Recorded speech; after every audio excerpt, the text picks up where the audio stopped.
Después entonces queremos ver ciertas cosas. Ustedes ven en pantalla un hecho esencial, ¿sí? Inscripción en el registro de valores, bla, bla, bla, y se lo están comunicando al presidente de la Comisión del Mercado Financiero. ¿Qué dice Enjoy? Bla, bla, bla. El día de ayer por la tarde acordó el inicio del procedimiento de reorganización judicial de Enjoy, de acuerdo a la ley, bla, bla, bla, de reorganización y liquidación de empresas y personas. Esta decisión fue tomada en base a la situación financiera actual de la compañía, los flujos esperados para los próximos meses y la situación de pago para con los acreedores de la sociedad. Entonces, ¿qué ocurre? ¿Cuánta gente va al casino desde el 18 de marzo? Nadie. Nadie, cerrado. Pero uno dice, bueno, pero una empresa grande como Enjoy no es así. Bueno, la historia financiera, al menos en Finanza 1 yo lo muestro hace mucho tiempo, el 2017, que Enjoy tiene malos resultados. O sea, piensen que cuando yo operé las acciones de Enjoy, yo las compré como el 2010, como a 80 pesos y las vendí a 106 pesos. Y ahora, miren cuánto valen las acciones de Enjoy. Enjoy, mayor baja del día. 32%. ¿Sí? Voy a señalizarlo. Pero, profe, Enjoy se había disparado la semana pasada. Porque está al límite, ojo, porque está al límite en el sentido de que tú vales tan poco, es como la Polar, pues como que la Polar dice, oye, mira, mañana abro una tienda, fíjense que la Polar ahora vale 8 pesos y llegó a valer 5,5. Entonces cuando tu precio es, no sé, por 1 peso, bueno, si valgo 2, renté 100% en un día, pero es que es difícil ofertarte algo distinto a 1 peso, ¿entiendes? Cuando las acciones valen muy, muy poco, se genera ese problema. Entonces, por ejemplo, uno podría decir, mira, en el peor momento LAN ya valía 1.500, ahora vale 2.900. Entonces, todos estos momentos en los que uno tiene acciones que están muy, muy, muy baratas, podrían ser buenas oportunidades, pero hay que tomar el riesgo de entrarle a esa inversión. ¿Entiendes? Entonces, como que ahora queremos empujar ya un poco más el trasfondo de cómo uno entra a los mercados financieros directamente, qué riesgos corre, ese tipo de cosas.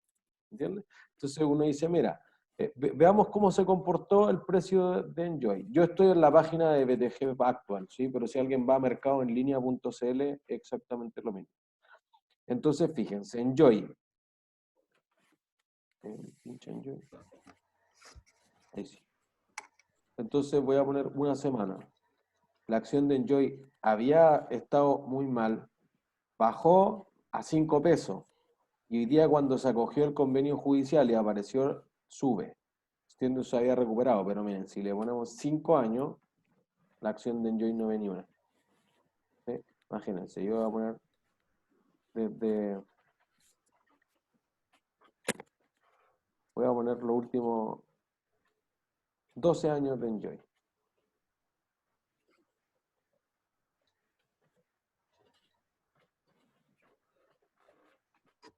Solo baja.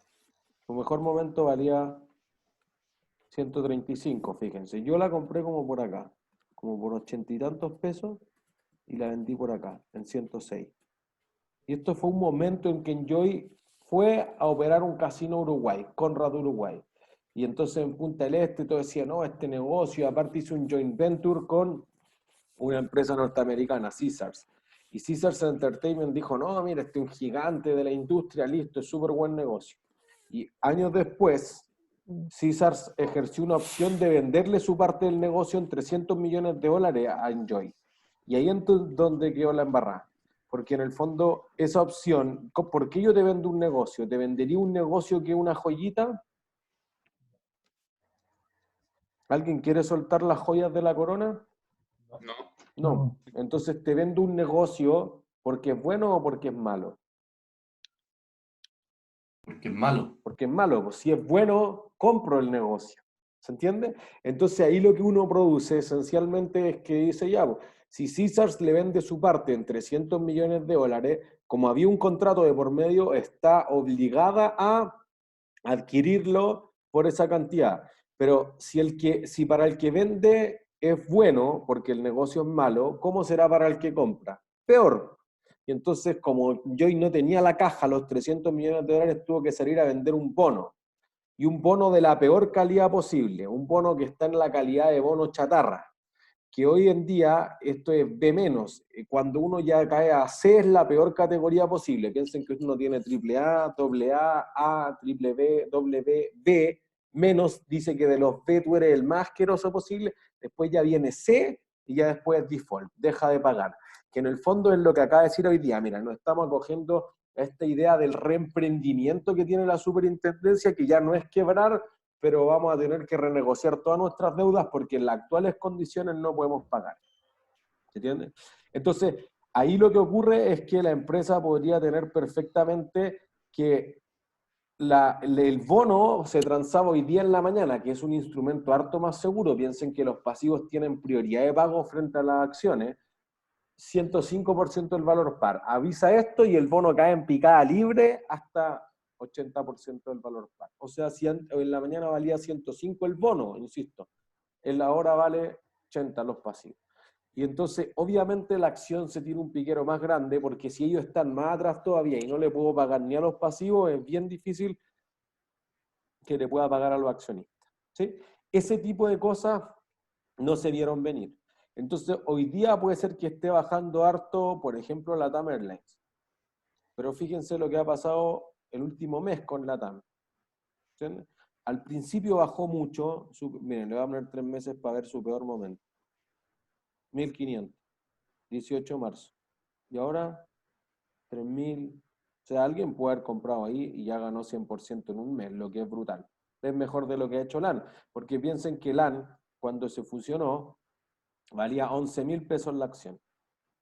Acá. Y más, 14.000 pesos, miren, prefusión. Acá cuando se fusionó, era más o menos julio, por aquí. 11.700. Y ahora vale 3 lucas. Bueno, pero 3 lucas es mejor que 1.500 que valía hace unos meses. ¿Sí? La Polar, antes de que el 9 de junio del 2011 entrara en su, o reconociera que había generado un fraude importante, valía 3.300 pesos la acción en el mejor momento. Miren, 3.700. 6 de septiembre del 2010. Y este día te dice, mira, la verdad es que la mitad de mis activos no existen. Tac. Cae al tiro. En un mes. De ahí no hay transacción entre medio porque se congeló esto a 600. Y hoy día vale lo que vale. ¿Qué vale? La Polar, 8 pesos. Pero fíjense, última semana, o el último mes, para que veamos desde que estamos aquí. Mira, la Polar se fue a 3 meses. La Polar cayó notablemente al cerrar todos los malls a 5 pesos. De repente, vamos a reabrir los malls, tac, va para arriba el tiro. Y ahí como que fluctúa, este en 8, pero si alguien la hubiese comprado en 5.5, ya tiene 60% arriba, 70% arriba, pero alguien podría decir, no, pues que aquí quiebra, ahora solamente va de 5.5 hacia abajo. ¿Entiendes? Eso es lo que te pasa en la inversión. Entonces, ¿a qué empresas creen que le ha ido bien ahora? A las empresas de salud, de investigación de desarrollo de productos. A los laboratorios. Podría ser, porque miren, en realidad las empresas de salud no es tan claro que le haya ido bien. Por ejemplo, no me marca. Clínica, Empresas de tripulación. Las empresas de tecnología. por ahí va. Las No sé. empresas de instalaciones eléctricas. Salió que se adjudicaron un contrato para una red latinoamericana. Podría ser. Entonces, veamos cómo el comportamiento. Pero uno dice, mira, si esto era, si ponemos, me tapa. Si ponemos el último mes más o menos, al principio valía 27.000 y ahora vale 33.000. Es cierto, ha subido, pero 20%. No es una y si lo veo contrasta ahora, es un poco menos del 20%. ¿Entiendes? Entonces, quizás, claro, a la clínica le podría haber ido bien y podríamos buscar también Indisa, 2 clínicas que cotizan en la bolsa. Entonces uno dice 3 meses ya. Indisa también. Bajó inclusive después del bloqueo sanitario y después subió de 1.400 a 1.700. Pero de nuevo, subió 350 pesos, un 25%. No es así como que se duplicó, se triplicó. ¿Se entiende? Entonces, miren, voy a ir a Yahoo Finanzas y voy a decir, mira, Apple, por ejemplo. la que fuera por mucho tiempo la empresa más valiosa del mundo. Piensen que Apple vale 1,23 trillón, o sea, 1.000.000 de millones, o sea, en este caso, 1,23 millón de millones de dólares, o en español sería 1 billón, no 1 billón, ¿sí? Creo que eso lo decíamos en la primera clase. Entonces, fíjense, ¿cómo le ha ido el último mes? Entonces, valía 240 y ahora vale 280. Si miramos los últimos 6 meses, se me fue el gráfico grande, desde que empieza el corona, me tiro harto más de que yo solo quiero 6 meses. Dame 6. 6 meses, fíjense. Desde finales del año pasado valía 259, etcétera. Aquí ya empieza el corona y de repente para arriba, al tiro. Entonces, al principio la gente siente incertidumbre y se deshace de cualquier cosa y se trata de ir a algo seguro, lo que se llama un flight to quality. Pero después, fíjense, si uno hubiera comprado acciones por aquí por 220 y se fue a 282, ya tendría algo así como el 30% de rentabilidad. ¿Sí? Y podría ser que otras tecnológicas hayan seguido la misma trayectoria. Por ejemplo, Microsoft. Microsoft, ¿en dónde creen que ha subido la mayor parte del valor de Microsoft? Piensen que ahora Microsoft vale más que Apple, ¿sí? Vale 1,32 trillón. Entonces, ¿qué área de negocios de Microsoft es la que más ha subido? La relacionada a Skype. Una parte de Skype, es cierto. ¿Cuál otra? La de Teams, ¿o no? Bueno, ya digamos que todas las alternativas de Microsoft, digamos Forms, Teams, Los computadores mismos, ¿no? Y también las pero consolas Microsoft no produce computadores, pero las Ah, consolas pero el software. consola de videojuegos. O sea, hay un 20% del negocio que es Xbox para Microsoft. Entonces, el otro que ha tirado para arriba tiene que ser ¿qué empresa? Sony. Sony, PlayStation. ¿Se entiende? Entonces imagínense que el otro día colapsaba la red de PlayStation porque ya tenía demasiados jugadores, lo que nunca le había pasado en la historia. Entonces uno podría decir, bueno, si ahora encontraron el negocio, inclusive hay algunas empresas desarrolladoras de software que regalan los juegos mensualmente, listo, entonces la gente ahora tiene que suscribirse. Y entonces tú dices, bueno, pero la suscripción es una perpetuidad de los flujos de caja, porque después se te va a olvidar que tienen los 3.000 pesos ahí. Entonces, los que se suscriban a Netflix, a Disney Plus, a Amazon Prime Video, etcétera, como que van a aumentar una corriente permanente de flujos de caja, porque después en la normalidad alguien va a decir, ¿para qué me voy a suscribir de algo de 3.000 pesos? Sí, claro, pero si eso le pasó a 10 millones de personas, a 50 millones de personas, a 1.000 millones de personas en el mundo, hace una diferencia notable, ¿se entiende? Entonces eso quizás te permite generar muchos más ingresos de cosas que tú ya tenías. En el fondo los juegos dicen, liberémoslo. ¿Por qué no se lo compramos por 100 millones de dólares y lo regalamos? Pero eso te va a permitir enganchar a 100 millones de personas que durante el primer mes lo van a pagar, pero se van a quedar conectados por los próximos 10 meses. Entonces, ha hecho repensar a las empresas dónde puede estar su negocio, porque quizás esto dura 2 meses, 3 meses, 5 meses, 8 meses más de lo que ya llevamos. ¿Se entiende? Entonces, por ahí puede haber algo. Si no, ¿qué otras cosas deben haber subido que también están relacionadas al Internet? Amazon, por ejemplo. Y podríamos hacer lo mismo con Mercado Libre, etcétera, pero Amazon, fíjense que ahora vale 1,2, vale exactamente lo mismo que Apple, y fíjense lo que costaba antes, 1.600, y ahora vale 2.400. Amazon ha subido 50% en el último mes. Entonces, Amazon siempre ha sido una máquina brutal de meter rentabilidad. O sea, si uno lo mira, cuando Amazon se listó en la bolsa hace 23 años, valía $1, acá, el año 97. Cuando nadie daba un peso por una estupidez que vendiera cosas por internet. Esa es la realidad.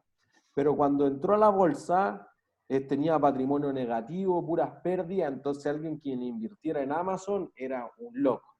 Crisis.com el 2000 apenas se salvó. Bueno, pero ahora, si la compraron a $1 y ahora vale $2.410, quiere decir que usted hubiera obtenido un 243.900% de rentabilidad. No hay otra acción tan rentable en la historia del mundo como Amazon.com. Profe, una pregunta. Ujú. Entonces, si yo hubiese comprado LAN a 1.500 y ahora está a 2.500, ¿en verdad mi utilidad hubiese sido de 1.000 pesos por acción? O igual, así mismo. O sea, si hubiese invertido 100 millones de pesos, lo multiplico por 1.000 y se me dan. O sea, hagamos números simples. Pues si la compraste a 1.500 y la vendiste en 3.000 y metiste 100 millones a lana, ahora tendrías 200 millones.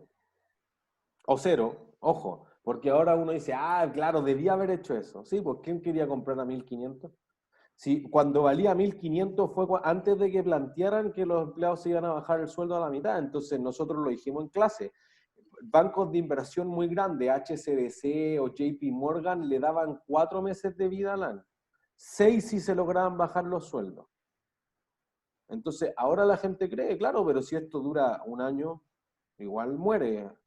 Ah, no, es que ahora tiene una línea de crédito de 600 millones en Brasil. Sí, ya, pero eso podría hacer que, bueno, es que partió esto, ya se acabó el negocio. No, mejor no, porque mira, tengo que sobrevivir yo, menos le voy a andar prestando plata a la aerolínea. No, es que el gobierno la va a salvar, no sé. Pues. Una parte de comprar y vender instrumentos financieros es altamente especulativa. ¿Se entiende? Y entonces, miren, la sorpresa de este día lunes, ¿cuál era? La que vieron el miércoles con el profesor Valenzuela. ¿Qué pasó el día lunes? El El petróleo. Petróleo. Todos los lunes nos sorprenden con algo. El petróleo llegó a valer negativo. En su peor momento se transó a 37,6, digamos casi $40 en negativo. Entonces dice, no, pero ¿cómo si los precios mínimos son cero? O sea, si Enjoy quiebra, su acción vale cero. Bueno, pero no en el petróleo. Porque como la acción es incorpórea, en el fondo no, ya no me van a llenar de papeles, pero si yo tengo todo lleno de petróleo y no puedo detener las maquinarias, entonces lo que llegaron a hacer es pagar porque te saquen el petróleo. Algunas empresas, ojo. No el Brent, fíjense que el Brent, que es el de Inglaterra, sigue valiendo $21, pero el WTI, el de Texas, no había dónde meter más y no puedo parar esto. Si paro las máquinas, entonces se va a inundar de petróleo y el desastre ambiental que hacer me va a costar carísimo. O sea, los desastres ambientales del petróleo, no sé, British Petroleum, que es como un caso insignia, $10.000 millones. Entonces, mejor prefiero pagarle 7, 10, 15, 20, hasta $37 a alguien que me saque los barriles de petróleo de bodega. ¿Por qué? Porque la alternativa es que lo almacene yo o dejar de producir o cualquier otra cosa. ¿Se entiende? Pero fíjense que eso influye en el precio del commodity. Y ustedes vieron los ETF con el profesor Valenzuela. Pero ¿qué le habrá pasado a las empresas que se dedican a extracción de petróleo? Bajó mucho, ¿no? Mire, voy a tratar de ponerlo acá, ¿sí? Ya, entonces fíjense que aquí está lo que ha pasado, que fue a casi cero. El precio spot, después nosotros vamos a ver los derivados. En realidad lo que bajaba eran los futuros del petróleo, que es parecido. El precio spot no alcanzó a marcar eso el martes, etcétera, pero el precio futuro sí marcó el negativo, por si acaso. Pero mire, debieron haber bajado, pero solamente si eso es una en el largo plazo va a ser así. Si en el corto plazo me dedico a acumular el petróleo, pues entonces, por ejemplo, la petrolera o la ex petrolera estatal ahora es mitad pública, mitad privada. Saudí, ¿sí? Aramco, la compañía de petróleo de Arabia Saudita que vale 6 trillones. Fíjense. Esta fue la primera porque se abrió a bolsa hace muy poco. Tiene en algún momento una baja, pero fíjense que valía $30 y bajó a 24, 29, bajó $1, o sea, no alcanzó a caer 3%, 2% quizás. ¿Se entiende? Entonces a la petrolera le da lo mismo, a los que tiraron el precio a votar son los brokers de petróleo, los que tienen el petróleo y están buscando dónde venderlo, o tienes contratos que los vendiste a futuro que no puedes cumplir. Entonces yo digo, ya te tengo que despachar 100 millones de barriles, tengo 10, bueno, te demando. Entonces como que tengo que empezar a salir a buscar demanda. Y hay demanda, no, pues ¿para qué quiero más petróleo si no puedo mover ni mis barcos, ni mis aviones? Mis aviones se han reinventado, los he llevado más a cargo, pero no los puedo mover, entonces no me sirve tu petróleo. Es que tengo que pasarlo a alguna parte, porque mi bodega está que revienta, se puede incendiar la bodega, o sea, hay millones de costos físicos que tengo. Ya, pues mira, yo me dedico a los containers, tengo un mega barco que está vacío. ¿Cuánto me pagáis por ponerlo ahí? Te arriendo ese espacio, pues, porque ya no habían más bodegas en Texas. ya te arriendo el espacio, ya un dólar, $5, $7, entonces el que compra está recibiendo plata además del producto. Y entonces esos dijeron, bueno, esperemos. Bueno, y esperaron del lunes, se los van a despachar ahora, los primeros días de mayo en el contrato futuro, y lo van a vender a $20. Hicieron $27 por todo, lo venden a 20, les pagaron 7 más, esperan un mes con el petróleo y salen con utilidades gigantes. ¿Alguien iba a preguntar algo?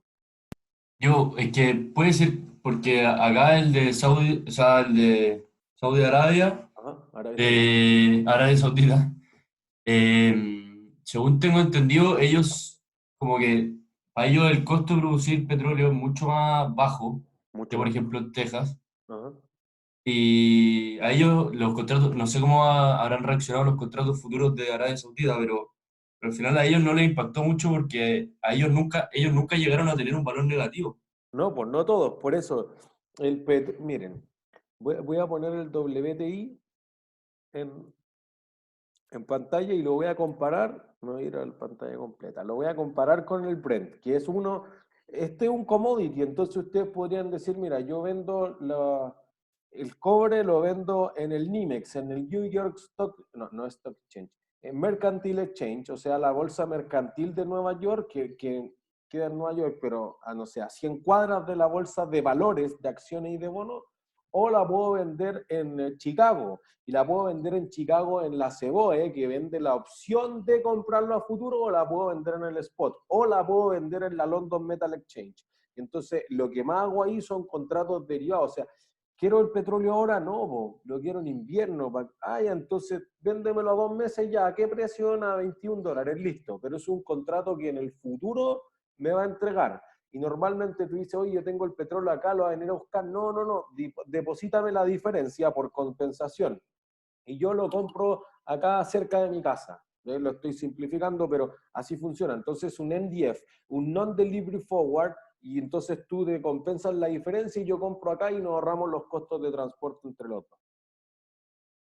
¿Entiendes? Entonces, como que podría ser que Arabia Saudita, por ejemplo, no es que vaya y venda en sus alrededores. Tiene que ir a una bolsa organizada, o sea, con la leche en polvo, por ejemplo, que también es un commodity. Hay un precio para Europa del Este, hay un precio para Estados Unidos y hay un precio para Nueva Zelanda, que es el mayor productor de leche del mundo. Entonces, uno tiene distintos mercados y esa ya como microestructura de los mercados es lo que queremos entender. Más o menos ustedes ya a rasgos generales entendieron que los activos reales valen por el flujo de caja que te generen. Y es más fácil y proyecto ingresos y tenemos inversión en activos y que las recuperamos, etc. Listo. Que las acciones valen por esos proyectos en los que inviertan, etc. Pero ahora vamos pero ¿y cómo compro una acción? ¿Y cuánto cuesta comprar una acción? Porque el que me preguntaba que yo la pude haber comprado a 1.500 y 3.000 la vendo, sí, ya, pero ¿cómo hago eso? Bueno, entro a la página del banco, al menos en el Santander, dice inversión, en todos los bancos en general, pero hay un área que dice inversiones, inversiones ya. Si usted quiere comprar acciones hay que firmar 18 páginas de contrato por la regulación de la Comisión del Mercado Financiero. Después de que te aprueben eso y que saben que tú no eres un loco y no tienes un riesgo de dejarla embarrada y que no estás lavando dinero, entonces te piden acreditar ingresos, etcétera, dice ya, usted puede comprar acciones. Listo, y ahí uno dice ya, cómprame acciones de Enjoy. ¿A qué precio? Bueno, y ahí uno le da ciertas instrucciones, ¿sí? Es una de las opciones. Podrían haber plataformas de trading, que es lo que vamos a ver hacia el final, pero tú dices ya, tómamelo al mejor precio posible. Ya, pues entonces puede ser que espere toda la mañana para ver cuál es el más barato. O peleala, sal a comprar la primera orden que haya a las 8:30 de la mañana, cuando hay poca liquidez. La liquidez empieza a las 9. Ya. Y ahí quedan tus opciones. ¿Se entiende? Entonces, mire, el que estamos viendo acá y que viene el del New York Mercantil, del NYMEX, lo estamos viendo para despacho en junio 20, o estamos viendo un futuro, y lo vamos a comparar, el WTI, lo vamos a comparar con el Brent. En la misma bolsa, fíjense que dice futuro, New York Mercantile Exchange, ¿sí? Si después uno ve los fondos cotizados, los ETF que ustedes veían con el profesor Valenzuela, ya es como un fondo que invierte en un conjunto de. Entonces, fíjense que la correlación es alta, no es perfecta. ¿Se entiende? Entonces, cuando llegó el otro día al mínimo posible, el precio azul se desmarcó notablemente del blanco. Claro, del celeste, ¿no? El celeste. ¿Sí? Entonces podrían ir en direcciones contrarias, que después uno dice, bueno, pero esto es súper fácil, pues voy, compro el petróleo en Texas, me lo llevo a Inglaterra y lo vendo acá y está la plata tirada. Sí, eso es lo que nosotros vamos a conocer como arbitraje. Pero eventualmente, en algunos segundos puede ocurrir esto. O sea, el lunes en la locura, el spread se cruzó. Nosotros hablamos de que los precios de los activos financieros tienen un precio de compra y tienen un precio de venta, o un bid al que el cliente puede vender o el banco puede comprar, y al revés, tiene un ask en el que el banco puede vender o el cliente puede comprar. El bid se cruzó con el ask y el spread se volvió negativo, lo cual era una estupidez porque tú hubieras dicho compro acá, vendo acá, compro acá, vendo acá, compro acá, vendo acá, y por hacer eso te ganaste $1 entre medio. Bueno, estaba tan loco el mercado que el lunes que pasaba eso. Primera vez en la historia que un activo real, porque tú puedes ver el petróleo, un commodity que es tangible en el fondo, valía un precio negativo. Entonces, hay que adaptarse a la nueva economía. ¿Sí? Profe, Ujú. tengo una pregunta que me quedé un poco pegado con la parte de la empresa de tecnología. Ujú. Yo estuve viendo un poco las acciones de Sonda, que es una Ajá. empresa de tecnología a nivel local que transa en el Pues no mercado es solo local local, ojo, apenas en latinoamericano. Latinoamérica son. Ajá. Sí. Sí, en el fondo, ¿por qué si vemos las acciones de las otras empresas que cotizan en bolsa en Estados Unidos, como Apple, Amazon, que van a la alza, por qué Sonda va a la baja? Porque depende del segmento de negocio. El segmento de negocio más importante de Sonda es desarrollos tecnológicos para empresas. Es como soporte de TI de empresa. Entonces, no sé, Sonda se hizo muy famosa y salió digamos, a la bolsa un poco antes, un poco después, con el Transantiago, porque el sistema de tecnología de información del Transantiago era como uno de los mayores ingresos que se había ganado Sonda. Entonces, en ese sentido, si tú tienes puras empresas cerradas que no me pueden pagar, una parte importante de los contratos de Sonda caen de valor porque no sé si va a sobrevivir la empresa. En cambio, Amazon al revés, po.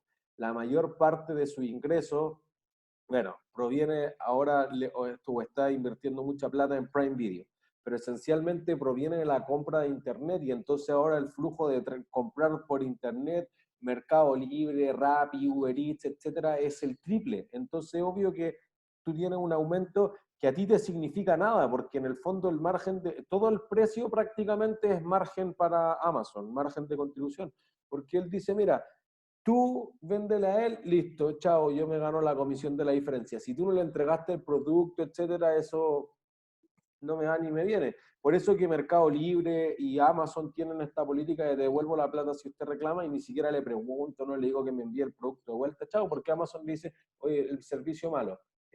Le voy a devolver toda la plata y te lo cobro a ti y te penalizo y si ocurre una vez más te echo de Amazon. Y nadie quiere no vender en Amazon.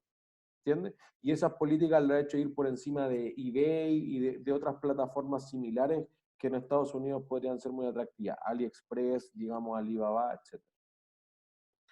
Entonces, Perfecto, claro, cuando gracias. uno habla como de tecnológico, chutas, podría ser tecnológico, pero podría ser que empresas que, por ejemplo, se dedican al petróleo, bueno, y vimos que a Aramco no le pasó nada, pero si hay alguna que está muy metida en Texas, entonces le podría haber golpeado más fuerte, porque saqué 10, 20, 30 millones de barriles a precios negativos, lo cual en principio es ilógico, quizás debiésemos acostumbrar. ¿Sí? ¿Alguna Gracias. otra duda? Entonces, estamos justo en el día. Esto acaba de pasar en la mañana. Fíjense que es hoy, 24 de abril del 2020. Entonces, ¿qué va a pasar a futuro? No sé, pues tienen que empezar a negociar, decir, bueno, a ver cuánta plata hay, cuánto puedo pagar. ¿Se entiende? Entonces dice, mira, a partir del 18 de marzo y ya no puedo operar. Las operaciones de Punta del Este se encuentran cerradas y Punta del Este le genera harto ingresos, pero insuficiente para lo que pagó por eso, porque él puso 300 millones de dólares en la mitad. Después, cuando Caesars le vendió su parte del negocio, él puso otros 300 millones de dólares. Es un desastre. Esos 600 millones de dólares es mucha plata para una empresa como Casino Enjoy. ¿Se entiende? Entonces ahí deben decir, mira, nuestra caja está muy golpeada porque el bono nos comía todos los intereses, entonces no nos generaba negocio. Y aparte uno dice, mira, ¿alguien es de Chiloé? ¿Alguien ha ido a Chiloé? Sí. ¿Nadie? ¿Sí? ¿Han ido al Enjoy de Chiloé? ¿Nadie ha ido al casino Enjoy de Chiloé? No, profe. Profe, una pregunta, ¿los casinos tienen acción abierta a la bolsa? Enjoy sí, Dreams no, Monticello tampoco. Depende, no están obligados. Enjoy sí, po. Pero fíjense, ahora, si hay gente que ha ido a Chiloé y no ha ido al casino Enjoy, eso es lo que le pasa. Es un asco de negocio. Nadie lo quiere. En Chiloé todos lo odian porque lo pusieron en la mitad y entonces uno quiere ver el patrimonio de la humanidad, rústico, etcétera, y te pusieron un Enjoy en la mitad. Entonces todos odian el mall y el casino de Chiloé. Bueno, eso es lo que le pasa a Enjoy. A Enjoy fundamentalmente hay algunos casinos que están regulados bajo la Superintendencia de Casinos y Juegos, que son los menos rentables porque te obligan a pagar cada cierto tiempo, etcétera, y que si cobran entrada, la entrada no quedan para el casino. ¿Para quién queda la entrada que cobra el casino? En la municipalidad. La municipalidad, pues. Entonces, si alguien es de Viña, si alguien es de Pucón, ven que el casino dice, pues, no veo ni uno, po, y por eso que la caja está afuera, etcétera, porque eso no es es como un royalty que le pago a la municipalidad por cómo está establecido la ley. Pero hay otros casinos que son municipales, o sea, el de Viña, el de Arica, bueno, en Arica hay dos al lado, el nuevo, el Lucky no, pero el otro, el casino municipal de Arica, ya, entonces como que esta idea de que sea más o menos rentable depende de ciertas cosas y tú te ganaste una concesión. Entonces tú dices, mira, imagínense el casino de Santa Cruz. Esto, si uno lo mira en los números, después es muy obvio. Yo no voy a hacer el análisis financiero, en Finanza uno lo hago. Si uno va al casino de Santa Cruz, ¿qué día va a ir la gente? Imagínense un pueblo chico, Santa Cruz. Viernes o sábado. Entonces, ¿qué? Los días lunes el que menos van, pues ¿quién va a ir? Domingo en la noche ya es tonto porque el lunes quiere trabajar. Martes ya, quizás miércoles, quizás ya, jueves ya, viernes chico, por ahí sí. Pero, ¿qué días tengo que abrir todo? No puedo cerrar, regulación de la superintendencia. Entonces vendo a pérdida el lunes, el martes, el miércoles, salgo en el punto de equilibrio el jueves cruzando los dedos, gano el viernes, el sábado y el domingo pierdo plata de nuevo. Es mal negocio, pues si yo pudiera abrir viernes y sábado nomás es distinto. Quizás tú te ahorrarías personal, quizás tú invertirías menos en la instalación, etcétera, pero bajo estas actuales condiciones es de lunes a viernes, de lunes a domingo. Si tú cierras, multa. ¿Se entiende? Esa es la esencia de los negocios. Entonces uno pensaría, no, pero si el casino siempre gana. Sí, pero no gana lo suficiente. Pues hay un costo de oportunidad, un costo de capital, hay que pagarle a los bancos, los accionistas tienen que ganar algo. No han visto ni uno los últimos 10 años, demostramos que el precio era 130 y ahora vale 8. Bueno, eso es la realidad de. Entonces, por ejemplo, el martes me pidieron del área de programas ejecutivos que hiciera una charla sobre LAN. LAN puede ser el coronavirus ahora, pero vale 3.000 ahora, o sea, ya pasó el shock del coronavirus, ya se estabilizó, le dieron algo de caja, los trabajadores ganan la mitad. Bueno, pero eso es lo mismo que valía la acción de LAN hace un año y medio, 3.000 pesos, 3.500. No es nada nuevo. ¿Por qué? Porque LAN se fusionó y le empezó a ir mal. Entonces, LAN se gana 0,5% de rentabilidad al año, 1%. Bueno, para sufrir todo el año por un mugroso 1%, mejor me tomo un depósito a plazo, me gano 2, 3%, que parece ser mugroso también, pero duermo tranquilo. No es que mira que si el avión se cae, que los pasajeros reclaman, que hay que llenarlo, que suspendamos esta ruta, ¿no? 3% sin riesgo. Si corro riesgo, ¿qué debería esperar? Más del 3%. Más retorno. ¿Se entiende? Eso es lo que en finanza, en teoría de portafolio, uno llama la relación riesgo-retorno. Aquí voy a sufrir por 3%, por 25% al año que ocurra cualquier cosa. Pues entonces los bancos dicen, mira, podría tener esta situación en la que le voy a renegociar a la gente, y podría salir mal, podría ser que después del estallido social me queme todos los bancos, pero me voy a tomar ese riesgo por el 30% de rentabilidad, por 40%, pero por uno no, pues mejor por uno, chao. ¿Se entiende? Entonces, el crédito flexible de capital de trabajo para las empresas, 0% a tasa real, está súper bueno, pero algunos bancos le están diciendo, no, yo voy a quebrar, ya me voy a pelear con el gobierno. ¿Pero por qué me peleo? Porque tu alternativa es comprar 10, 15% por ese préstamo. no me quiero pelear por 0% de rentabilidad con el fisco, para eso le digo ya, hagamos lo que ustedes digan. ¿Entiendes? Si voy a la pelea es por más rentabilidad. Esa es la esencia de los mercados financieros. ¿Sí? ¿Qué es una inversión? Para que tengamos ciertos conceptos generales y nadie se pierda dentro de toda esta locura de análisis de los mercados financieros. ¿Sí? Tú tienes que un activo podría ser de renta variable o de renta fija. Un activo de renta variable eran las acciones, decíamos, podría generar dividendos. Si no conozco los dividendos, entonces va a ser más incierto el futuro, pero en algún momento hay un precio al cual yo deseo vender esa acción. ¿Sí? Y entonces a futuro uno tiene, mira, podría obtener los beneficios y ese beneficio podría ser de mediano plazo, de corto plazo, de largo plazo. ¿Sí? Entonces, su tiempo en clase, un auto, una casa, todos los activos reales que nosotros definimos. ¿Sí? O activos financieros, fondos mutuos, fondos de inversión, ETF, fondos cotizados, fondos de índices, derivados de fondos, cosas más complejas. Pero que se transan en los mercados financieros, no son activos reales que decíamos son menos líquidos. ¿Sí? Cuando nosotros hacíamos el ejercicio del estacionamiento, decíamos, ah, ya mira, esta inversión se podría parecer a esta otra, pero es difícil vender un edificio de estacionamiento. Entonces, va a ser esta la situación. ¿Sí? Le agregaba un extra. Entonces, si el activo es físico o es real, es menos líquido que si es financiero. Me puedes hacer mucho más rápido de las acciones de la empresa que de los edificios de la empresa. ¿Sí? Entonces, tus activos reales tienen capacidad productiva en el fondo. O no es que todos los pueda tocar, una concesión es intangible, pero se considera un activo real porque no se anda vendiendo todos los días a toda hora en los mercados financieros. ¿Sí? Entonces, en ese sentido, uno va a decir, mira, los activos financieros son distintos. Te dan la titularidad sobre algo, sobre una corriente de pagos o sobre elegir a los directores de la empresa o sobre votar si quieres que el edificio sea blanco o azul o rojo o de todos los colores, etc. ¿Entiendes? Entonces, no es directo que contribuyan a eso, sino que te toca una porción de los activos reales. Yo soy el dueño de la empresa y compramos un edificio, así que a mí me toca el edificio. Eso es un derecho a.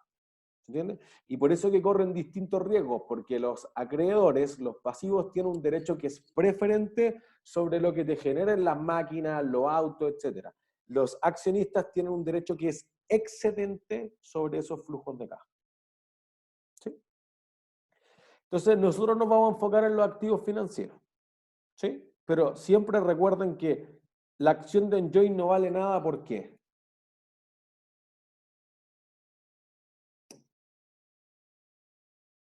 ¿Por qué creen que no vale nada la acción de Enjoy? Bueno, con todo lo que ha pasado, aparte también me imagino porque no tiene activos reales. Pero tiene O sea, es los que, por ejemplo, casinos. Si alguien sí, pero ahí los se lo casinos ande súper bonito. en su mayoría son concesiones. Pues, por ejemplo, el de Coquimbo, claro, lo construyeron y todo, pero los dueños reales de la Municipalidad de Coquimbo, de Antofagasta es lo mismo. Pero tienen la concesión, que es un activo. Yo creo que es porque los flujos futuros de Enjoy van a ser negativos. Por ahí va. Profe, podría ser porque no, o sea, tienen como demasiados pasivos, entonces cuando el momento que tengan que pagarle a los accionistas no van a tener cómo pagarle. Van a tener que cumplir primero sus obligaciones. Es posible. Y el riesgo, terminando el punto que quería decir, y el riesgo que para el inversionista es muy alto frente a lo que pueden ganar. Eso es. Porque miren, si ustedes dejan de tener ingresos en la casa, piensen que ojalá no le suceda a nadie, pero sus papás quedan cesantes, o estén en una empresa que no lo echa, pero que tampoco les puede pagar porque la empresa no tiene cómo pagar nomás, porque podría ser inclusive si trabajaran en Enjoy sus papás. Entonces su papá va a decir, ya listo, para no comernos los ahorros suficientemente rápido vamos a cortar gastos. ¿Qué gastos corto primero?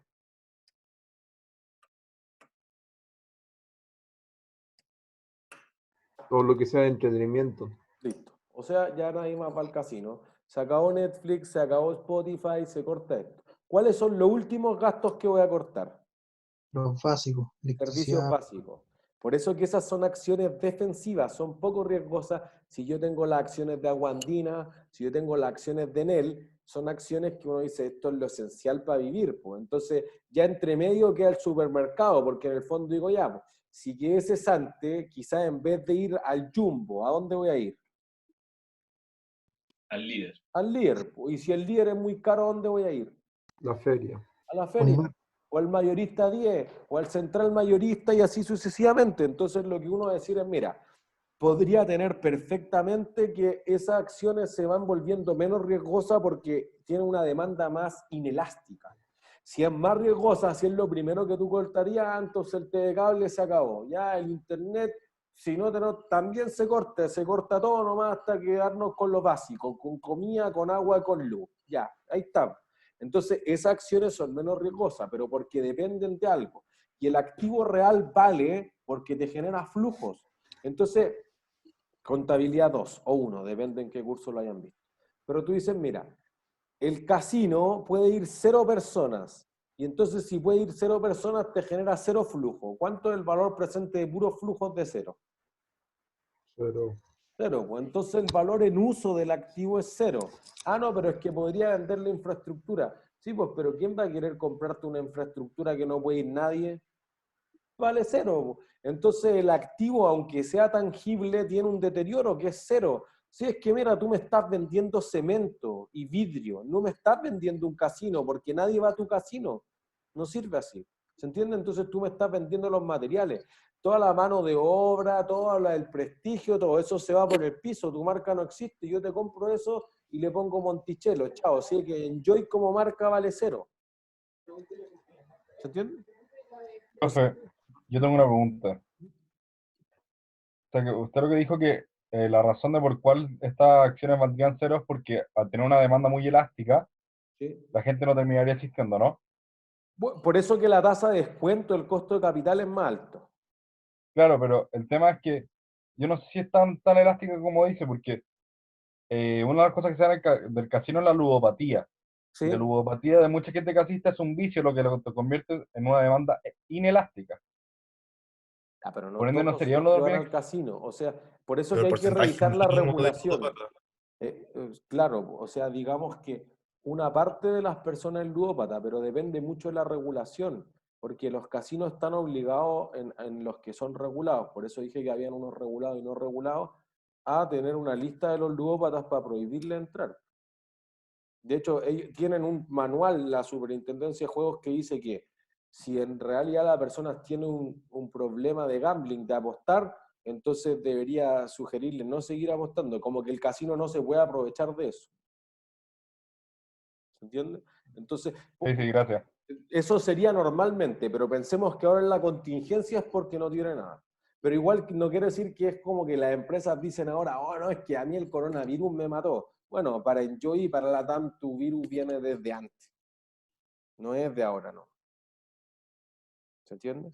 Entonces como que uno dice, bueno, es que si uno va, ya, no es solo Chiloé, no es solo Santa Cruz, sí hay unos que funcionan bien, el de Viña, el de Coquimbo, etcétera, pero funcionan bien la mitad, ¿cómo estar funcionando bien la mitad? En cambio, tú tienes el Monticello, nomás eres el único, chavo, y está lleno siempre. Listo, entonces es algo distinto. Por tu propuesta de valor, por lo que sea, porque pensaste que era, si tú comparas el de los Andes, que en el fondo queda a la misma distancia que el Monticello pasa 10 veces más lleno. Entonces no, hay algo que no, pues hiciste la inversión y no dio los frutos. Tu flujo de caja era bajo comparado, entonces hay deterioro. Y como tu activo real, donde yo invertí la plata, no te genera, entonces el activo financiero tampoco vale nada, porque te da derecho sobre algo que no vale nada. ¿Se entiende? Entonces, bonos, acciones, derivados, índices, son lo que uno piensa normalmente en activos financieros, ¿sí? Los commodities quedan un poco entre medio, porque hay alguna gente que ocupa los commodities para especular. Entonces tú eras una empresa de carga, pero viste que estaba tirado el precio del petróleo, fuiste y compraste y vendiste, es un acto especulativo. Pero otra parte de los commodities, tú eres una empresa de chips, compras los cátodos de cobre, digamos estas placas gigantes que uno ve en las noticias, para producir. Entonces es un activo que tiene un valor de uso, no es solamente un valor de inversión especulativa. ¿Se entiende? Entonces ahí los commodities como que quedan en un limbo de si tú lo vas a utilizar o tú lo ocupas para invertir y venderlo después a un precio superior. O al revés, lo vendes para recomprarlo a un precio inferior. ¿Sí? Bueno, Te escucho. sí, creo que lo había dicho hace muchas clases atrás, pero se me fue y prefiero preguntar por si acaso. Los depósitos a plazo que daban así como los bancos, este típico instrumento que te dan, está, queda dentro de la clasificación de bonos como los bill, así como los... Sí, como los instrumentos de money market. Los instrumentos como de corto plazo sería un depósito o un certificado de depósito. Digamos que la diferencia esencial, un depósito es que tú pones 1 millón que te prometió 3%, entonces en un año recupero 1.030.000. Pero si tú lo sacas a los 355 días, te recupero solamente el millón. Un certificado de depósito que es mucho más normal en Estados Unidos, tú dices ya, esto vale 1.030.000 que te lo voy a pagar, invento, el 31 de diciembre del 2020. Si yo lo retiro antes, te pago el valor presente. Entonces, si lo retiro 5 días antes, recibo no 1.030.000, sino 1.029.000. Pero capitalizan los intereses. Esa es la diferencia entre un certificado de depósito y un depósito. Entonces, generalmente un certificado de depósito paga tasas de interés más bajas porque es más líquido.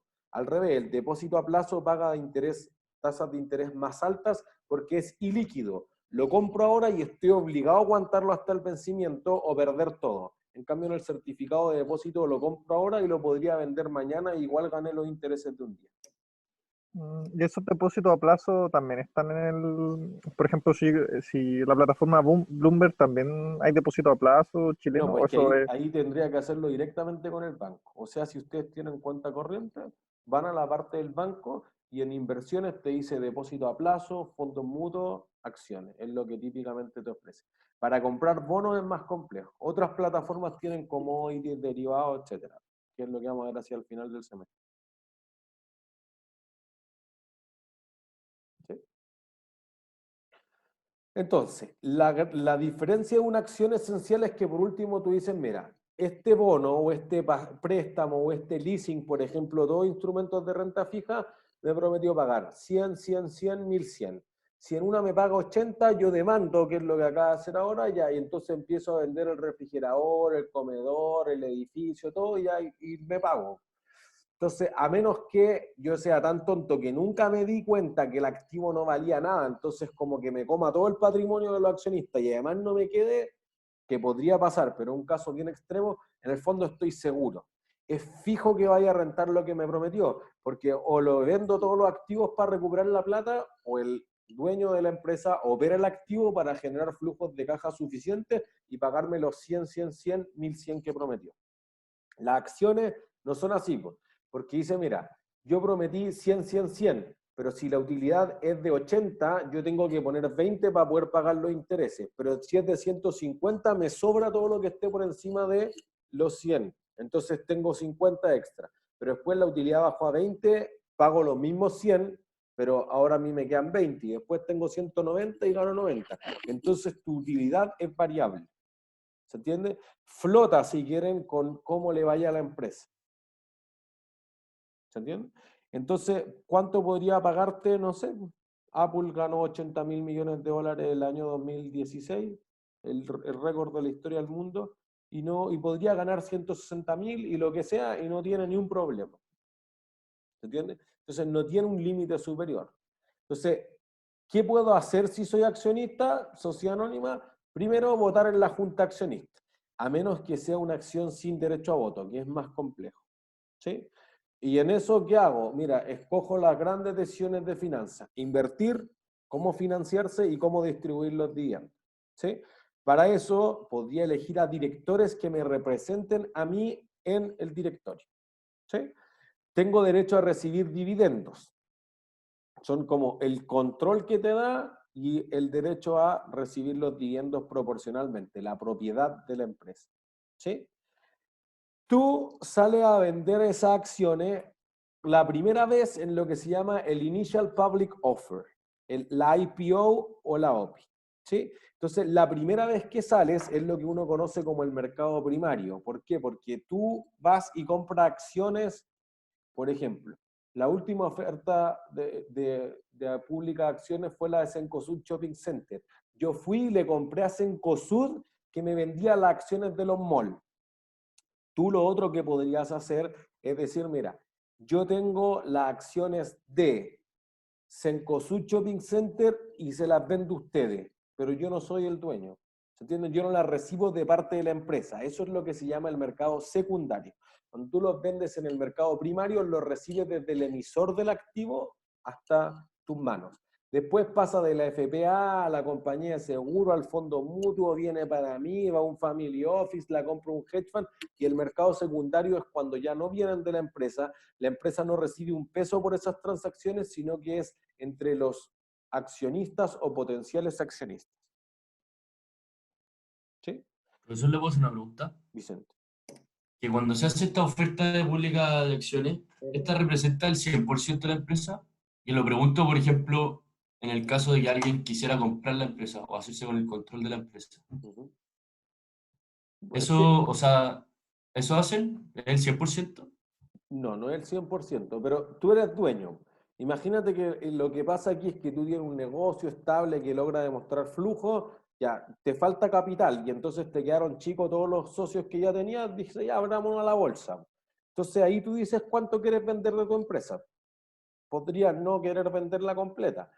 Si tú quieres demasiado capital, obviamente tengo que ofertar 50, 60, 80% de mi empresa, podría perder el control. ¿Qué hacen las empresas que tienen alto crecimiento? Por ejemplo, Google o Nike, cuando se listó en los años 80. Crean una clase distinta de acciones. Entonces dicen, mira, nosotros nos vamos a quedar con las acciones de clase A, que en el caso de Nike votan 10 veces. Entonces, si yo tengo 1 millón de acciones, tengo 10 millones de votos. Las acciones que les voy a vender al público son las clase B, que tienen 1 voto. Entonces, para que ustedes tengan el mismo peso que yo, tienen que tener 10 millones de acciones.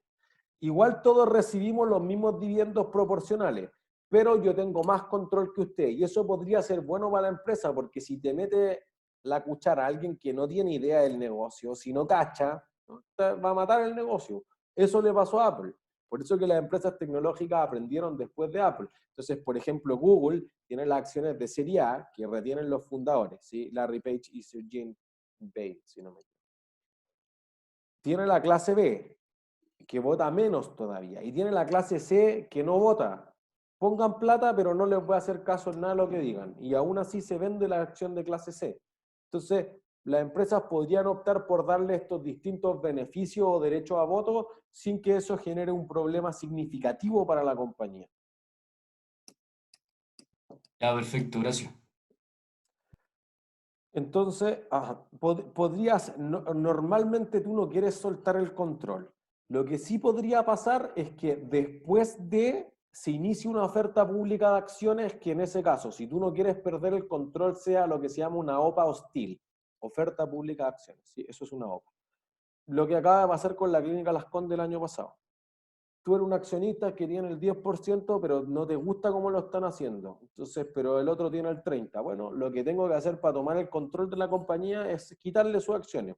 Y la forma de hacer eso es que en vez de que tú vayas a recolectar uno por uno, porque yo tengo el 0,5, tú tienes el 0,3 y tener que hablar con 4.000 médicos que tenían acciones, digo, mira, diario, ofrezco, la acción valía ayer 400 y yo ofrezco 500 pesos por tomar el control de la empresa. Todos los que vengan a mí y me vendan acciones, yo pago 500. Entonces lo que pago es lo que se conoce como un premio por control. Para controlar la empresa yo te ofrezco un 20 o un 25% más. Y ese premio podría ser mucho más alto. Podría ser hasta 60. En China, en algunos mercados, ha llegado a ser 100% el premio por control. Entonces, si yo valía 400 pesos y tú me ofreces 800 pesos, vendo. No tengo ningún compromiso emocional con la empresa. ¿Se entiende? Entonces, eso produce que si tú entras en una oferta pública de acciones, tú dices, pero yo no quiero soltar el control, entonces yo ofrezco 550. Entonces yo ofrezco 600 y yo ofrezco 650 y así el precio de la acción puede escalar mucho. O sea, el caso icónico en Chile es el 2005, cuando Cencosud tomó el control de Almacenes París en ese momento. Ahora solo París. Almacenes París tenía un controlador que quería abandonar. Entonces otro grupo económico se había asociado para hacer una oferta decente. Entonces, más o menos los precios en números redondos eran que el año anterior, el 2004, la acción valía 500 pesos en promedio. Entonces el grupo que iba a tomar el control, pero que ya eran accionistas, pero no eran los accionistas mayoritarios, ofrecía 600 pesos, un poco más de 600, pero digamos que ofrecía un 20 o un 30% extra sobre el precio de la acción. Entonces Horst Polman dijo, yo ofrezco 700 pesos. Oye, eso es 40% por encima. Entonces este grupo que iba a tomar el control dijo, yo ofrezco 750. Horst Polman dijo, yo ofrezco 800. Y el otro grupo controlador, esta oferta duró un mes completo, marzo del 2005. Entonces tú después dices, ya, si ofrezco, pero si le ofrezco 8 días y le doy 5 días, va a poder rebatirme la oferta. Entonces voy a esperar hasta el último momento para hacer la oferta y que todos los accionistas cojan la mía, pero no sigamos en esta batalla. Entonces cuando queda un día, esperando que Horst Polman se sorprendiera, controlador de Cencosud, dicen ya, yo ofrecemos 810. Entonces Horst Polman le da la estocada final, dice yo pago 960 pesos por cada acción. Inclusive los que antes iban a comprar acciones terminan vendiendo. Porque si la acción valía 500 pesos el año anterior y ahora la estás comprando en marzo a 960, te están pagando el doble. Puedo estar súper comprometido por la empresa, pero si me pagan el doble, chao, no hay compromiso que valga. ¿Entiendes? Entonces, en ese caso es la primera oferta pública de acciones hostil de Chile porque los que querían comprar terminaron vendiendo dado que ya todos habían vendido, entonces iban a pasar a ser una minoría, se iban a quedar en la junta de directorio o la junta de accionistas con alguien con el que no quiero estar y además te están ofreciendo el doble del precio, entonces podría ser un muy buen negocio para mí. Quizás para Cencosud no era buen negocio porque pagó el doble, o quizás sí porque pensaban hacerlo mucho mejor, pero eso podría ser una diferencia significativa. ¿Sí? Entonces, ¿qué ocurre? Cuando uno se venden entre cualquier persona en el mercado secundario, lo que ocurre normalmente es que la ley te dice la 18.046 de la sociedad anónima y la 18.045, que es la ley del mercado de capitales, dicen que la persona jurídica es la empresa. ¿Sí? Y entonces te dice, mira, hay sociedad anónima abierta que esas son las que tienen que transar sus acciones en la bolsa. Tienen que tener al menos 50 accionistas. Entonces, si tú estás en un negocio que tiene más de 50 accionistas, te tienes que volver una sociedad anónima abierta especialmente. ¿Sí? Hay otras sociedades anónimas que son especiales, que se tienen que listar sí o sí, como las corredoras de bolsa, las administradoras de fondos de pensiones, las compañías de seguro. Las bolsas, no sé, la Bolsa de Santiago está listada en la Bolsa de Santiago. Sus acciones se tienen que listar en la bolsa. El New York Stock Exchange, el NYSE, tiene que listar sus propias acciones en el NYSE. El Nasdaq, la bolsa electrónica de Estados Unidos, tiene que listar las acciones de su empresa en su bolsa. Eso es una regulación en prácticamente todos los países del mundo. ¿Profe? Ajá, William. Perdón, pero el valor de las bolsas del NICE, por ejemplo, es el valor de todas las acciones que están en la bolsa de... No, es que el NYSE como empresa es el que administra la bolsa, que en el fondo te cobra un derecho a ti, Apple, por estar acá, un derecho a ti, Amazon, etc. No es el market cap de todas las acciones. Eso es distinto. Tu negocio es más bajo. Por eso que, por ejemplo, pasa lo mismo con los fondos de pensiones, que yo creo que es lo que más tenemos claro a raíz del primer caso. Los fondos de pensión administran 220.000 millones de dólares, pero los fondos que ellos administran, el activo está hecho en fondo, en caja, en bono, en acciones, en real estate, en todas las clases de activos que vimos para fondos de pensiones, no está en caja todo. Sí tiene un poco de caja para los que se cambien de fondo, pero esa plata, como es de los cotizantes, es un pasivo para la AFP. Entonces el fondo de pensión tiene prácticamente nada de patrimonio. Entonces la AFP no vale los 220.000 millones de dólares porque ese activo no es de la AFP, es de las personas. Ellos ganan un porcentaje de comisión por el sueldo, entonces ellos valen 1.000 millones de dólares. ¿Entiendes? Entonces el administrador, el gestor de los fondos, tiene un valor que es mucho más bajo que los fondos que administra realmente. Porque recibe un porcentaje como comisión de esos fondos administrados. ¿Se entiende? Me devolví.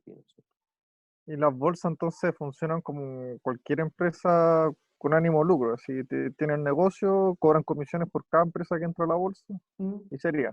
Tal cual, y organizan el mercado. Recibe demanda igual que cualquier empresa. Por ejemplo, Facebook, cuando hizo su oferta pública inicial, en el primer día hubo 150 millones de órdenes para comprar acciones de Facebook.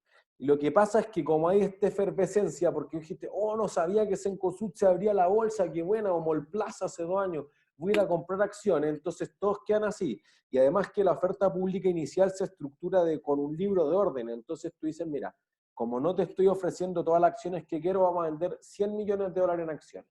El 20% de esto se va a hacer para la AFP, el 30% para las compañías de seguro, el 20% para los NIMS, los no institucionales de montos significativos. Listo.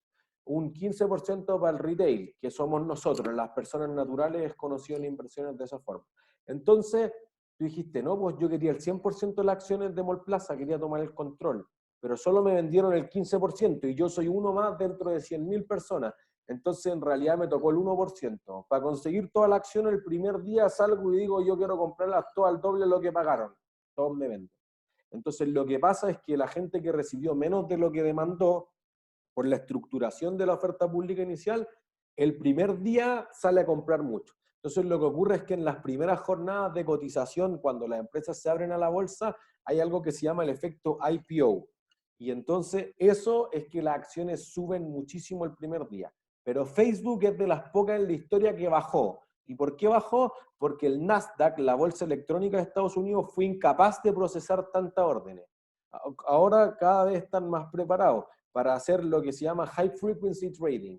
Trading de alta velocidad porque está hecho por algoritmos, etcétera, Algorithmic Trading. Entonces, eso aguanta el ancho de la fibra óptica hasta 6 transacciones por segundo, pero no da para más. Bueno, como tú no pudiste procesar todas las órdenes, se desinfló la demanda y entonces cayó el precio. Y Facebook demandó a la bolsa y la bolsa tuvo que pagarle plata a Facebook.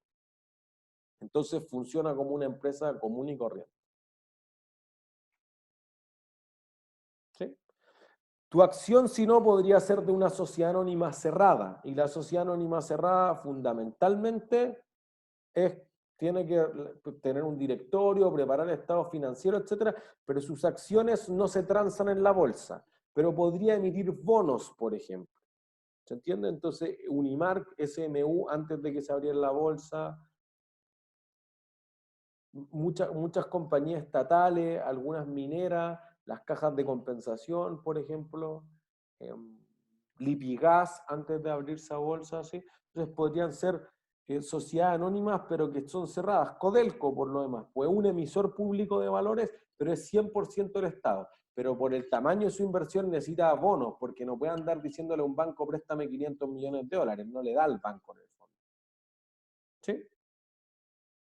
Entonces, las firmas cuando emiten la primera vez acciones sufren la IPO. Y hay un efecto de el underwriter de la IPO. Y con eso vamos a partir en la clase del martes. ¿Sí? Acuérdense que este martes 28 actúa como si fuera un viernes, que en el fondo es el viernes que perdimos hace no sé cuántas semanas y que vamos a perder la próxima semana porque es primero.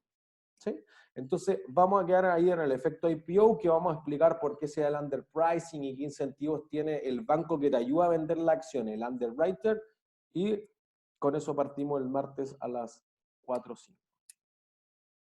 ¿Dudas? Profe, como tengo preguntas técnicas, usted hace la clase del martes, ¿verdad? Ajá, porque es por viernes. Ah, ya, entonces nos metemos al link del viernes nomás. Ya, perfecto. ¿Alguna otra duda? No, profe, muchas gracias. Que estén bien. Chau, chau. Chao, profe. Chao, profe. Chao, profe, gracias. Profe, Ajá. tengo una duda. Mirando las acciones del sector de la banca, como Banco de Chile o Banco Santander, ¿a qué se debe que volvieron a caer en el último tiempo? Los bancos los van a incendiar en la próxima estallido social. No han tenido ninguna sintonía con la gente. Creo que lo discutíamos como hace 2 semanas. Pero hay empresas que van a salir muy mal parados de esto, porque en realidad le dijeron, oye, dale crédito, dale flexibilidad de crédito a las personas, y por el contrario, lo que hicieron fue subirle las tasas, darle cuotas más grandes, etcétera. Entonces, como que es probable que sus flujos queden muy, muy mal parados a futuro.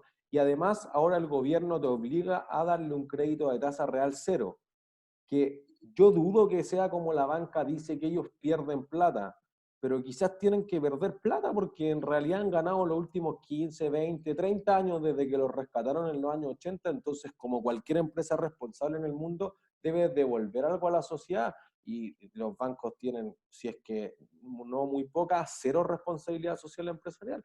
Entonces como los flujos se van a poner más malos porque el gobierno lo obliga por ley a dar crédito al menos para ciertos fines a tasa cero. Y además van a salir muy mal parados después de toda esta crisis, entonces es probable que tengan muchos menos negocios. Y probablemente además los bancos financian a muchas empresas, y como la empresa no puede pagar, de la cartera de créditos que tienen los bancos hay una incobrabilidad mucho más alta. Esas deben ser, o al menos algunas de las razones de por qué las acciones de los bancos bajan notablemente.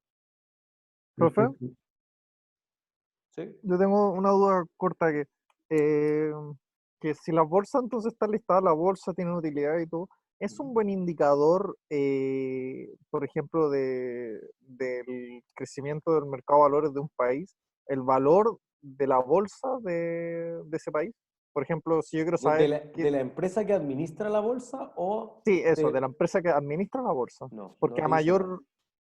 No, es que se supone que a mayor empresas que están cotizando en la bolsa, mayor transacciones, Sí, claro, la empresa pero tiene ojo, que por las transacciones, por eso que el volumen de transacciones es una cosa, pero por el volumen ganan los corredores de bolsa. En el fondo lo que gana la bolsa es un derecho de inscripción de bolsa.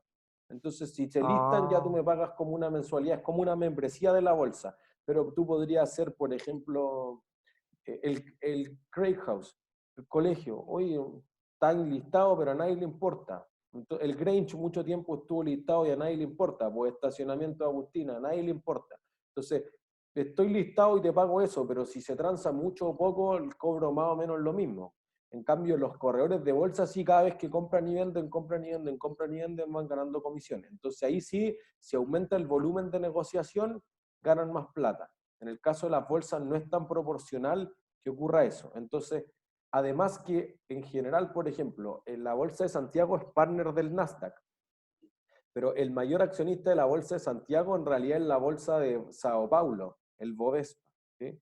Entonces, en Europa el OMX es la bolsa, como la administradora de bolsas que tiene la mayor parte de las bolsas, de Suecia, de Islandia, tiene como la de los países nórdicos en general, entonces como que podría ser una empresa que administra varias bolsas al mismo tiempo. Oh, ya, perfecto. Entonces podría ser muy grande la bolsa y quizá eso no es tan proporcional a que valga más la empresa, o podría tener muchas transacciones, porque si es por volumen de transacciones, el Nasdaq es la bolsa que más transa en el mundo. Si es por el valor de todas las acciones que se pueden transar en esa bolsa, entonces el New York Stock Exchange, el NYSE, es la mayor bolsa del mundo. ¿Se entiende? Ya, perfecto. Sí, gracias, profe. No hay de qué, que estés bien. Chau, chau. Profe, a mí me salió una duda de que hoy Piñera anunció el plan de retorno seguro. Ajá. El hecho de que lo anunciara hoy viernes en vez del lunes es para que... Efecto ¿Qué? viernes se llama. Sí, es que lo habíamos hablado. Sí, es que lo habíamos hablado, creo, pero se me olvidó. Malas noticias van los viernes en la tarde. Es como para que el mercado no tenga un impacto tan de golpe. Se diluye en los 3 días. Pero esa es mi duda, era para que una mala noticia no tenga un impacto tan fuerte, pero esta es más buena que mala. Entonces, ¿por qué la dio el viernes? No sé si es tan buena. Por eso mira cómo están las empresas. Porque en el fondo te están forzando o sea, por eso que el gobierno ha salido tan mal parado, porque dicen, mira, le da lo mismo si la gente se muere, le importa recuperar la economía. Sí. Entonces ahora genera más resistencia a la gente, entonces la gente no quiere, o sea, los trabajadores de la salud que están en teletrabajo porque no son esenciales, no quieren volver, se van a ir a paro, eso les va a salir más costoso todavía. Entonces, sí. Claro, y quedan estas cosas como entre medio, como que justo voy a abrir los malls ahora porque viene el día de la mamá, sospechoso. Entonces, como que ahí podría haber una discrepancia de por qué tirar una noticia, porque no es tan claro. Me parece que hay que analizarlo como sector a sector. Es probable que los sectores más de industrias pesadas se vuelvan, pero y la gente que esté más estresada en su casa, pero los que no estén estresados quizás ya se adaptaron al teletrabajo y no quieren volver a trabajar.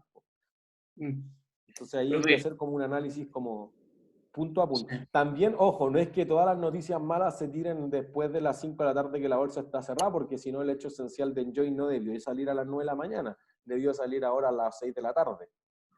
¿Entiendes? Entonces, pero sí, cuando son muy, muy malas las noticias, hay una mayor cantidad de noticias que se tiran cuando los mercados están cerrados para que se diluyan con el efecto fin de semana. Profe, después lo otro es con respecto a lo que hablamos el miércoles con el profe Valenzuela, de los ETF con respecto al petróleo.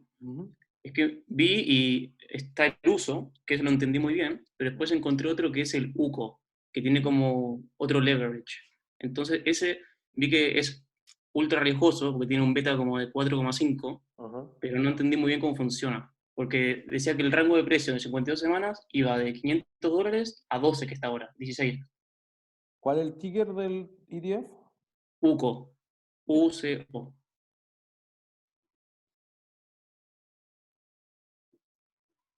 Si me podría explicar un poco cómo funciona. Es que este fondo debe tener muchas deudas. Entonces quiere decir que si el precio del activo disminuye, la deuda baja en cero, po. Entonces lo que se come es todo el patrimonio. Mientras más, mira, en el fondo lo voy a dibujar. Si tú tienes que este es tu activo y vale 100, y tú lo financiaste con pasivos con 90 y patrimonio con 10, si este de acá baja 5%, este de acá baja de 10 a 5. Entonces baja 50%. Entonces, en estas condiciones, como tú pusiste 10 pesos, de los 100 pesos, tú estuviste multiplicando esto por 10. Entonces, si acá baja 5, acá te pega 10 veces más fuerte. Entonces, si aquí baja más de 10 pesos, entonces la empresa quiebra. ¿Se entiende? Entonces, por eso que los fondos apalancados son mucho más riesgosos y por eso que hay una mayor volatilidad en el flujo de efectivo y en el valor de la acción, por seguro. Claro. Bueno, muchas gracias, profe. Tenía la duda con eso. ¿Profe? ¿Lo puedo molestar un minuto, una última pregunta? Lo que pasa es que estuve analizando la acción de Parque Arauco y viendo las noticias un poco, y Parque Arauco emitió un bono hace 2 días atrás, ¿ya?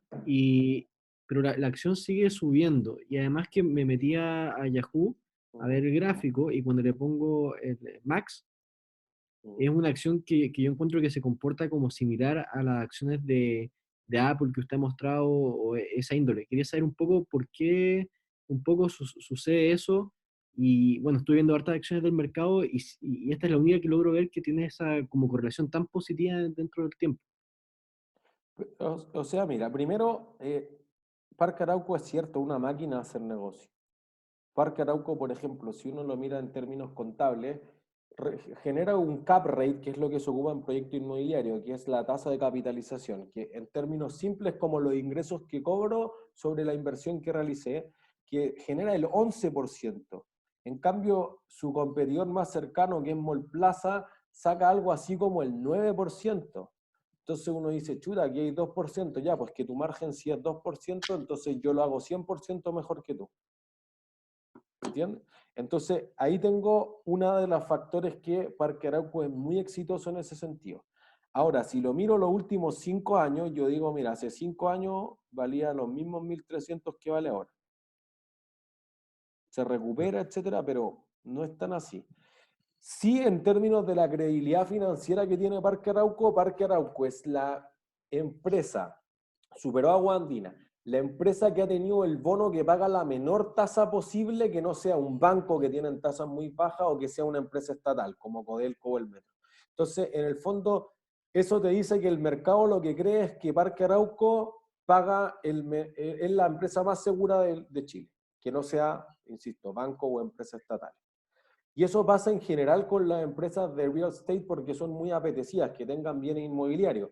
Porque, por ejemplo, eso también le pasa a una empresa que todavía no se abre a bolsa, pero tiene perspectiva o tenía perspectiva hasta hace muy poco, que es Patio. Y el grupo Patio, que no se dedica a mega malls, se dedica a los strip centers, entonces tienen 20, 30 locales, etcétera. Bueno, le va también muy bien, pero además el mercado le ha prestado a tasas muy, muy bajas. ¿Por qué? Porque los que más compran ese tipo de bonos son las compañías de seguro y los fondos de pensiones que están dedicados a pagar rentas vitalicias o retiros programados como pensiones y necesitan un activo que dure eso. Entonces dice, mira, no me sirve invertir en CMPC porque la plantación forestal muere en 21 años. En cambio, si invierto en un mall, el mall dura 50, 80, 200 años. Entonces, ese como que hace un match mejor entre mis pasivos y los flujos que me reportan mis activos. Perfecto. Profe, y ese indicador que aparece ahí en la pantalla, ratio precio-beneficio, 12,67, ¿ese es un porcentaje? ¿Quiere decir que del precio que uno compra la acción debería rentar eso? No, la razón precio-utilidad o precio-beneficio es si ellos pagaran todas las utilidades como dividendo, ¿cuántos años me demoraría en recuperar? 12,67 años. Ah, perfecto. Ya. Cuando este es muy alto, quiere decir que la empresa tiene muy poca utilidad actual y vale mucho la acción. Entonces quiere decir que va a tener alto crecimiento. Lo que nosotros decíamos, no sé, hace un par de semanas, acciones de crecimiento. Cuando tiene una razón precio-utilidad baja, digamos 7, 8, menos de 10 en general, es que es una acción de valor. En el fondo no va a crecer mucho, sino que es una buena pagadora de dientes, una vaca de efectivo. Perfecto. Entonces sería una buena opción comprar Parque Arauco ahora. Claro, si es que decimos que hace 4 meses valía 1.008 o hace 8 meses valía 2.000, a 1.300 suena razonable, pero hay que ver si te van a cerrar la próxima semana. Claro. Entonces ahí como que hay que hacer un análisis más profundo porque quizás tú abres, pero tus arrendatarios ya no te pueden pagar nomás. O no tienen trabajadores, entonces no le puedes decir, oye, vengan, abrimos, sí, pero no puedo abrir la tienda, pues si nadie va a ir a abrir tu tienda. Entonces, ¿con qué te vendo? ¿Me entiendes? Es ahí la Muchas gracias. complicación. Que estés bien. Chao, Está bien, chao. profe. Chao.